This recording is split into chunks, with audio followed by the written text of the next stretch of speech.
नमस्कार, माझं नाव भागवत दिलीप खनितकर, राहणार गुंजोटी आणि माझं व्यवसाय म्हणजेच मी शिक्षक आहे. आणि या एम्बुलेन्स जिममध्ये आल्यापासून माझ्या शरीरामध्ये बरंचसं असं चेंजेस झालेलं आहे. कारण मी एप्रिलपासून या जिममध्ये मेंबरशिप घेतलेली आहे आणि हेल्थ इज वेल्थ या म्हणीप्रमाणे हेल्थचं जर आपण आता जर नाही काळजी घेतली तर नंतर आपल्या आयुष्यामध्ये बऱ्याचशा ज्या अडचणी आहेत त्या अडचणींना आपल्याला सामोरं जावं लागतं. म्हणजेच आपण बऱ्याच ठिकाणी जे आता आहे ना prevention is better than cure या पद्धतीनं आपण नंतर जे 40 किंवा 50 वर्षानंतर जे उद्भवणारे जे काय आजार आहेत ते आजार जर आपल्याला कमी करायचे असतील तर आपण आपली जी काही जिम असेल किंवा आपलं जे काही प्राणायाम असेल, योगा असेल, अशा गोष्टीकडे आपण लक्ष देणं गरजेचं आहे.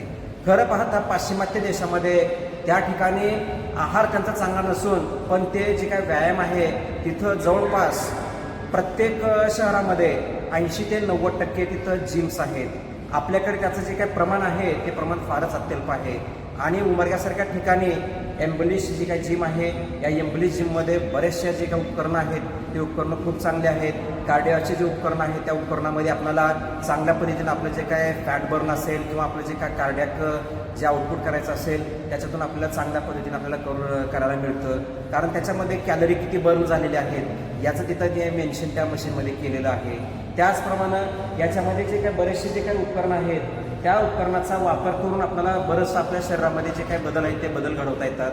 आणि रवींद्र सरांनी काय केलेलं आहे, आपलं जे काही वजन आहे, आपली उंची आहे त्याप्रमाणे त्यांनी आपला जो काय एक्सरसाइजचा जो काय वर्कआउट केलेला आहे तो खूप चांगल्या पद्धतीने केलेला आहे. कारण मी अन्य ठिकाणी कुठं अशा पद्धतीचं जे काय वर्कआउटचं जे काय प्लॅन आहे प्रॉपर 45 दिवसाचं तसं कुठं मला पाहण्यात आलं नाही. मला एकदा प्रसंग आलेला होता जटचर्राला जाण्याचा. तिथं माझी पाहुणे असल्यामुळे मी तिथं गेलेलो होतो आणि माझं चौकसपणा असल्यामुळे मी तिथली जिम पाहिलो आणि त्या जिममध्ये गेल्यानंतर कधी एकदा बाहेर पाय काढावं असं वाटलं. का तर त्या जिममध्ये बऱ्याचशा गोष्टी अशा सुटसुटीत लावलेल्या नव्हत्या. तिथं वर्कआउट करावं की नाही असा प्रश्न तिथल्या लोकांना पडतो की नाही मला माहीत नाही.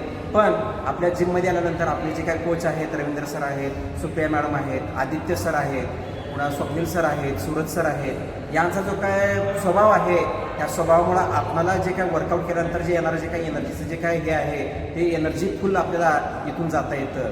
आणि माझा एक अनुभव असा आहे की आपण दिवसभर, मी तर आता शिक्षक असल्यामुळं माझं काम स्टँडिंगच जास्त आहे आणि एवढं काम करून देखील मला ह्या जिममध्ये जेव्हा मी सायंकाळी येतो, मी सकाळी येत नाही, सकाळी जमत नसल्या कारणानं सायंकाळी मी 1 ते 1.5 तास जेव्हा इथं एक्सरसाइज करतो, वर्कआउट करतो आणि इथून गेल्यानंतर माझ्यामध्ये एक एनर्जीचा एक संचय झालेला असतो आणि त्या एनर्जीच्या संचयामुळं मी घरामध्ये जवळपास 10 ते 11च्या पुढून सुद्धा मी कुठलंही काम अगदी फ्रेश होऊन पहिल्या एकदम फ्रेशसारखंच ते काम जे आहे ते करतो.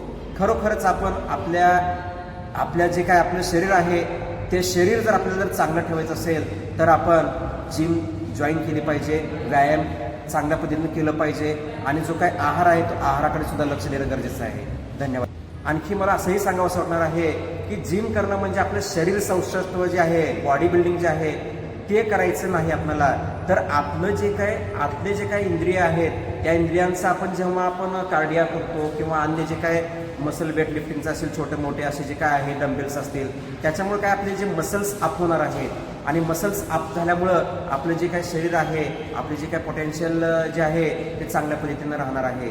आणि आपण खरोखरच या जिमचा म्हणा किंवा आपल्या सगळ्या व्यायामाचा आपण वापर करणं खूप गरजेचं आहे. आपलं जर शरीर चांगलं ठेवायचं असेल, म्हातारपणातले 10 वर्ष आपल्याला जे शेवटचे आपले काय का असणार, कारण आता जग हे फार बदललेलं आहे, शेवटचे 10 वर्ष आपल्याला बेडमध्ये न राहता, ICU मध्ये न राहता आपल्याला जर पूर्ण एन्जॉय करायचं असेल या निसर्गाचं किंवा आपल्या या जीवनाचं तर खरोखरच आपण आतापासूनच आपल्या या व्यायामाला, जिमला आपण जॉईन व्हायला पाहिजे. तुम्ही कुठलाही व्यायाम करा, घरामध्ये करा, जिममध्ये येऊन करा आणि योग्य आहार घ्या. जे आपण दवाखान्यामध्ये जाऊन जे आपण पैसे स्पेंड करतो किंवा आपण खर्च करतो ते खर्च आपण आपल्या ह्या आरोग्यवर्धक ज्या गोष्टी आहेत, जिम असेल, आहार असेल त्याच्यासाठी करावा असं माझं एक सर्वांना एक अशी कळकळीची म्हणा किंवा मित्राची एक विनंती आहे असं समजा. धन्यवाद.